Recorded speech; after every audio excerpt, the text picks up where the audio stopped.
Good afternoon, everybody. Thank you for spending your day with us and helping us open this building.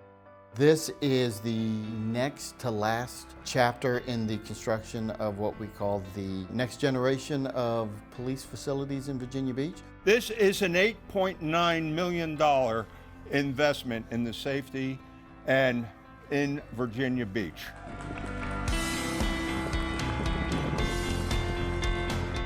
I was assigned as a lieutenant originally in a small office. I say it's a large closet. It's a small office at Fire Station 10. Shortly thereafter, we moved into what was then the Kempsville Library. It's too small in 1991. We had 100 police officers working out of a building that's less than 5,000 square feet. And it wasn't until 2015 that the City Council approved to build this facility. This particular area of the city is going to continue to grow, and the police department needed the extra resources to deliver the service to the city.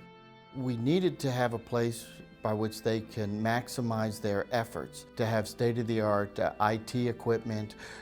We also are very concerned about the health and welfare of our officers, so we wanted to make sure they had a state-of-the-art gym, a training room, a officer workroom. We were able to accomplish space for the community, and when needed, training for our officers, and when needed, can function as a command post for major incidences. The kids will come to the park, there's a library, citizens come to the library, and then right across the street you have a massive shopping area. So there's a lot of synergy when it comes to interacting with the citizens. We live in a fantastic area. Our citizens really are very supportive of the police, and we have to make sure that we can deliver the services that they want, they need, and they're supportive of. And I think a facility like this is a good direction to go in.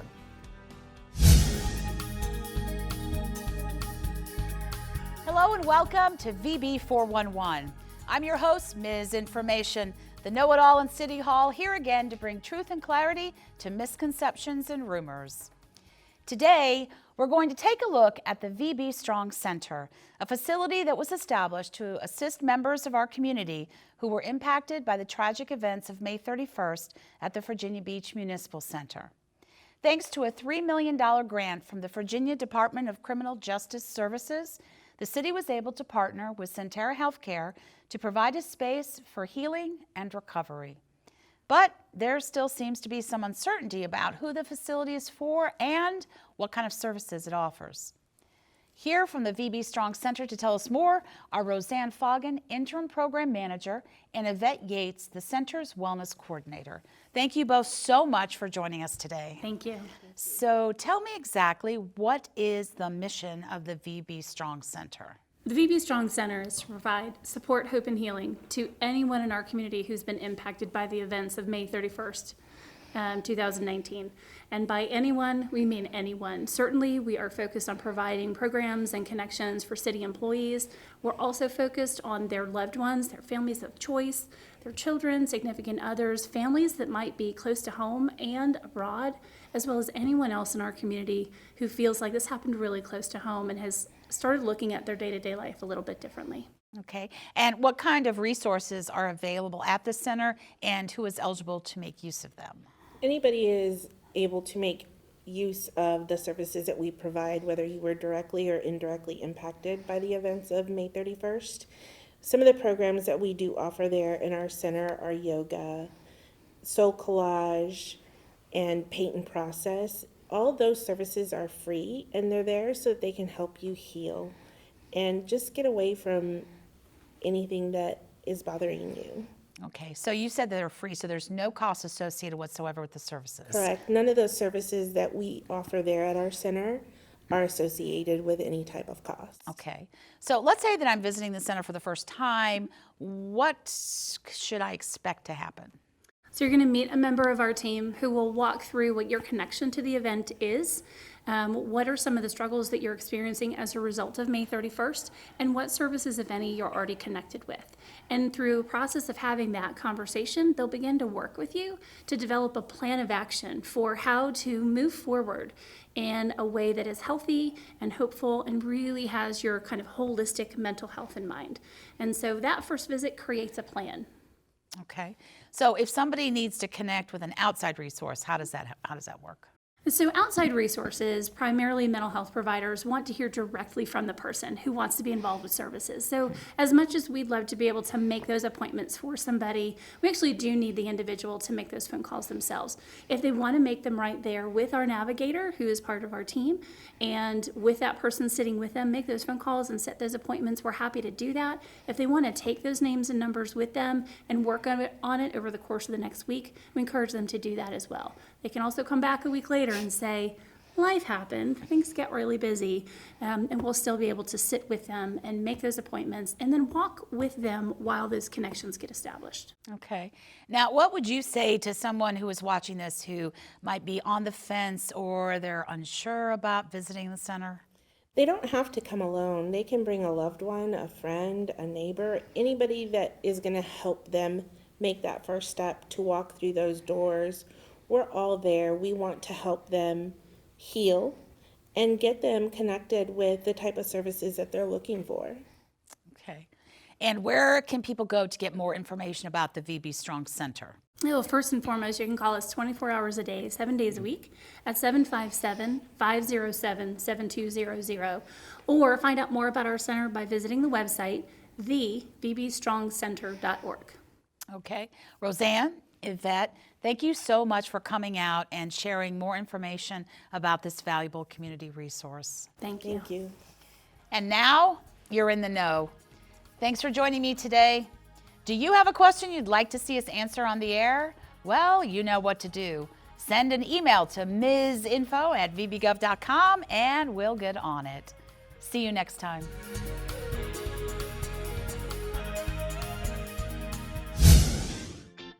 On behalf of NAS Oceana, the Naval Aviation community, and the Airshow team, we would like to present to you and your entire City of Virginia Beach team a small token of appreciation for the city's enduring support of the 2019 NAS Oceana Airshow, Beach Blast, and the 5th grade STEM Day. It was a wonderful and heartwarming recognition by the Navy about how they feel about our relationship.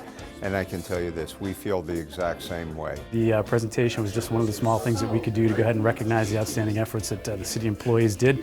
You think about the amount of firefighting forces that were on call over at Naval Air Station Oceana for the recent air show, the number of police officers that were stationed in and around the perimeter of the base, traffic control, all those little things that really contribute to make an outstanding air show and a world-class event. They are a vibrant part of our economy. They are a vibrant part of our national defense. But most of all, they are a vibrant part of our community. They're part of the DNA of Virginia Beach. Ray Pearson Ben here with your very latest Virginia Beach Sports Center Q&A. And our latest question is coming from Jalen and Maya, AP Math students at Greenway High School. What's the question, ladies? How you doing, Miss Ray? We have a question for you. How many volleyballs would it take to completely cover the floors of the volleyball courts in the Sports Center?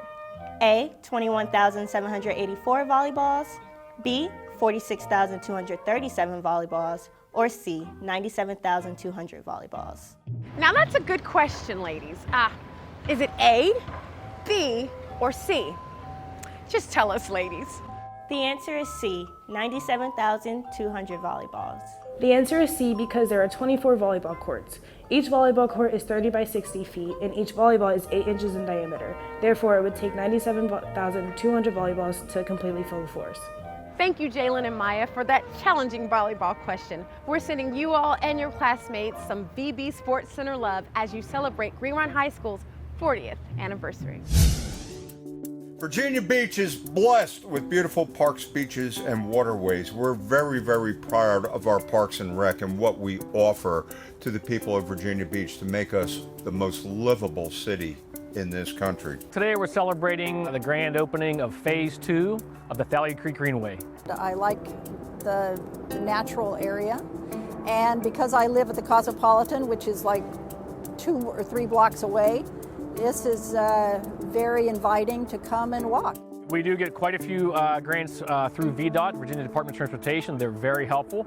Greenway trails are viewed as alternative transportation methods as well, so people can walk and bike to different places, don't have to use their cars. Phase 1 was done a couple years ago behind Midtown Apartments. Phase 2 picks up that trail, goes over the marsh, gorgeous views, heads out to Bonnie Road. Phase 3 is currently under design, and the funding is there to build it as well. So in a year or two, we'll be done with that, and that'll punch out the Independence Boulevard near where the Dix used to be. Also completed is the Thalia Creek kayak launch just north of Virginia Beach Boulevard. Launching from there, you can paddle to the Greenway boardwalks and the overlooks. Nothing's more important to the public in terms of recreational amenities. Everybody can use trails to walk, to run, ride their bike, walk their dog. People use it for recreation, for health, but they also use it to get around, to walk to restaurants, to walk to shops, to walk to work and back. Not very many people know it's here. It's pretty secluded, actually. I tell people, and when I run into people, if I'm walking, because then I walk around City Park, you know, you can make a loop. And when I meet people, I say, well, do you know about the trail? And they'll generally say, no.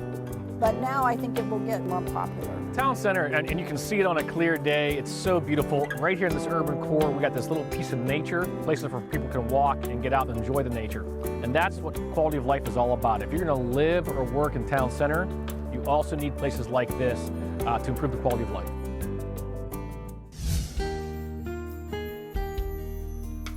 We are very pleased to be here, and on behalf of the Virginia Beach Human Rights Commission, invite the community to celebrate International Human Rights Day. And we are doing that by getting the community together for a conversation, a very important conversation regarding human rights and mental health.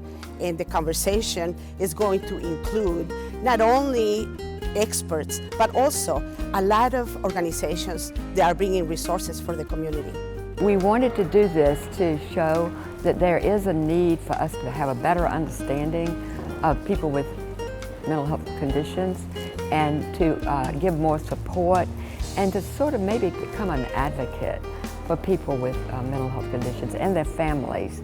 I am a panelist for Say It Out Loud for NAMI, focused on the youth mental health situations, and instead of them being scared to speak about it, we try to get them to open up and try to make them feel like they can be open about being a friend of the person that got a mental health problem. Well, we know that suffering with mental health makes people close up. And basically what we are doing here is making sure that we have a venue so that people can understand that they are not alone. This mental health and the mental health awareness and tearing down the stigma of mental health is a team effort. We all have to partner together to do this. They need you, we need awareness, we need that voice being spread. And in order to provide the amount of services that are needed for this area, we really truly need you and everybody up here as a partnership and as a team.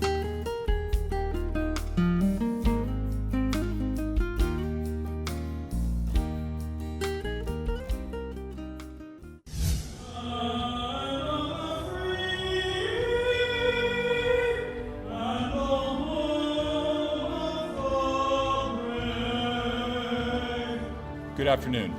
I'm Sergeant Brian Strauss, the Police Academy Training Coordinator for the 6th 7th Recruit Academy. I welcome each of you here today as we celebrate the accomplishments of the new office of the Virginia Beach Police Department. I wanted to become a police officer, specifically in Virginia Beach. Growing up in a military family, instead of a foundation for different moral values, our citizens, our community, they represent those values well. So that's why I wanted to become a police officer here, to go back and serve that community. Thank you for willing to serve our great city in a most noble cause. You've been through the rigor of selection. You have been through the rigor of training. And now you are going to hit the streets and keep us a safe city. And for this, we are thankful. If I were to pick a word to describe this class, it would be perseverance. And the reason being is they've been through a lot. They've had ups and downs. This class has worked hard together. And they've had some trying times and they've had some really good times. But regardless what they've faced, they've always persevered throughout the entire academy. Officer Melissa A. Rideout. Scariest part? Probably getting tased. I think that was the scariest part for me. I've been pepper sprayed before, but getting tased was something new to me, and I didn't know what to expect from it. I was super nervous. I was one of the last people to go, and that was a terrible decision to go last. And when it happened, I mean, it was quick, over and done with 5 seconds, but I mean, afterwards, it's just like you felt like this like crazy like surge of energy after, but it was a good time. You're going to use your AEDs, you're going to hit people with Narcan, you're going to use a tourniquet, and you're going to save a life. And that person will be forever changed because of that. You're going to stop evil from happening, and people's lives will be forever changed. You will respond to things that you can't even imagine you're going to do, but you will do it. Every day, you will do these things for other people. Why? Because that's what cops do. Prior to deciding to be a police officer, I was in the United States Navy for 4 years, and then after that, I went to work contracting for the State Department. There's a lot of similarities and obviously some stark differences, but I think most of the similarities are a lot of tactics are the same, so I feel like I definitely had a leg up going in that way. But a lot of that is the integrity that you get from the military is directly parallel with what you need to be successful as a police officer. Well, the training itself helps them overcome any stress or fear that they may face. There's a lot of unknowns out there once you hit the street. We try to give them the proper training throughout the academy to deal with those unknowns. And then as an instructor, I try to bring it full circle with the coaching and mentoring. I relate my own experience and the fact that everyone's human. Officers are fearful at times. However, it's how we choose to control that fear and work through it that sets us apart from the average citizen. The advice we give to recruits who are kind of on the edge, it's really our job as an instructor to coach and mentor them, to truly find their motivations and to bring that motivation forefront, getting them to not focus on the negative or not focus on their negative performance possibly, but how they can improve that performance and how they can persevere through the academy and continue on. When you think about it, we are a resilient city. This is exemplified by the people that continue to protect this city. As you begin your journey on that long road with many a winding turn, remember, there's a virtue to being a cop, and you will change history. I present to you the officers of the 6th 7th Police Academy.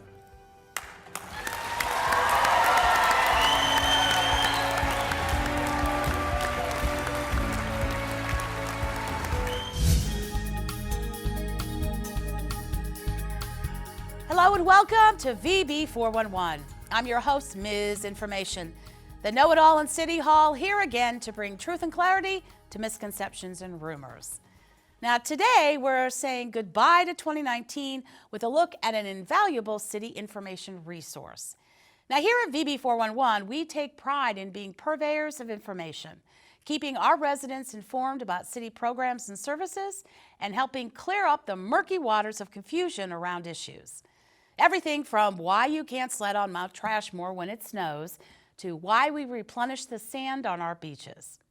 Now that said, we're not the only information hub in the city. In fact, we're only on the air a couple of times a month. We do respond to emails that residents send us and even feature some of those questions here on the show. But what happens when you've got a burning question that you need answered right now? For that, we have VB311, a city service that's tasked with getting information to you, our residents, quickly and accurately. We've sent field correspondent Brandon Mitchell over to the 311 call center to find out just how the service works and what it means to you. Brandon, take it away. Thanks, Ms. Information. We're here at the city's VB311 call center, and it's a pretty amazing facility. And behind me, I have Sherry Davenport-Neely, who's working at the moment but agreed to take a few questions. Let's see if we can sneak a few in. It's been my pleasure. Thank you so much for calling 311. Have a great day. Hi, Sherry. How are you? Good. How are you? Good. Tell the viewers at home and myself, what is the mission behind VB311? Here at VB311, we keep our citizens informed. We're a team of dedicated professionals. We're here 24 hours a day, 7 days a week, to provide whatever information our citizens need and resources, whatever they need regarding the city. Now, give me some examples of some of those calls that you may get on a day-to-day basis. Oh, we get anything from how much does it cost to join the rec center to where's the police station, or for that matter, who's playing at something in the water. By the way, we're ground zero for something in the water. So a little bit of everything there. Mm-hmm. So I'm a 9-to-5 kind of guy. Your department is 24/7. What are some of the after-hour services that you can connect callers with? Well, we're primarily here after hours to take care of after-hour calls for public utilities and public works. If there's a stop sign down, you need to report it, you call us. If there's a water main break, you call us. We also take tow calls for tow companies, as well as fine towed cars for citizens. So now you at home call 311. They should have called 911. Do they hang up, or can you assist them with that? Never hang up. We will assist you. We glean as much information from the conversation as we can. Mainly we want to get the phone number just in case we need a callback number in case they get disconnected. We glean whatever information we can, and we pass that along to 911 as well as the citizen. We give them that information so they're not so stressed and have to repeat that information again. All right.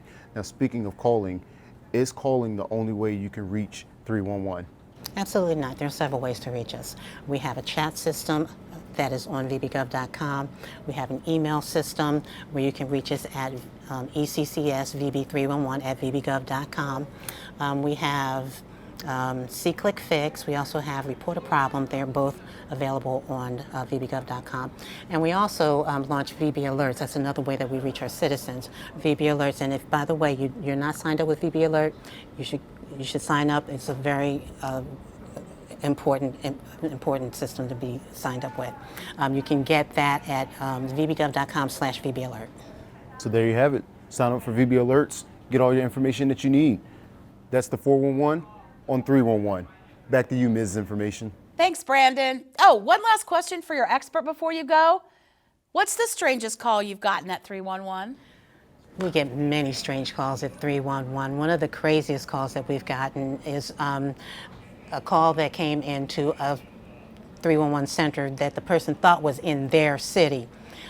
They called us wanting to get their water turned back on after they made a payment, but they thought they were calling Salt Lake City, Utah. Wow. You don't hear that one every day. Well, there you have it. Burning house call 911, burning question 311. Now, before we wrap up for the year, I do want to take a moment to highlight our humble show. Now, last year we had a bit of fun with misinformation being Dictionary.com's word of the year. However, this year we do have some real accolades to share. VB411 was recognized with an award of merit in the video programs category at the 2019 Public Relations Society of America Pinnacle Awards. Of the 100 entrants, only 5 received an award. We were also recognized earlier this year with another award of merit in the 2019 Virginia Public Relations Awards. Now, shiny awards are nice to have, but our cast and crew truly care about keeping our residents in the know about the issues and services that impact their lives in our great city. And you know what?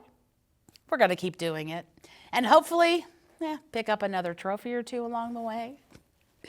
With that said, from our VB411 family to yours, we hope you had a wonderful holiday, and we wish you a prosperous and happy 2020. Oh, and be sure to stick around after the show for what's become our year-end tradition, the VB411 blooper reel. And now you're in the know. Thanks for joining me today. Do you have a question you'd like us to answer on the air? Well, you know the drill. Send an email to misinfo@vbgov.com and we'll get on it. See you in the new year. For more information about the new short-term rental ordinance, please visit www.vbgov.com. What the frick was that? All right, and so... I can read. We were also recognized earlier this year with another award of merit in the 2019 Virginia Public Relations. Again, I'm starting to sound like B. Arthur. Sorry. I was going a little bit more for Marge Simpson, but... Marge. Oh, I wish I had Marge Simpson's money. Are you kidding me? Oh. Homer. Now, I could read all of this information for you, but I took it a step further and have brought in the Golly, Ned. I have brought in the Director of Economic Development.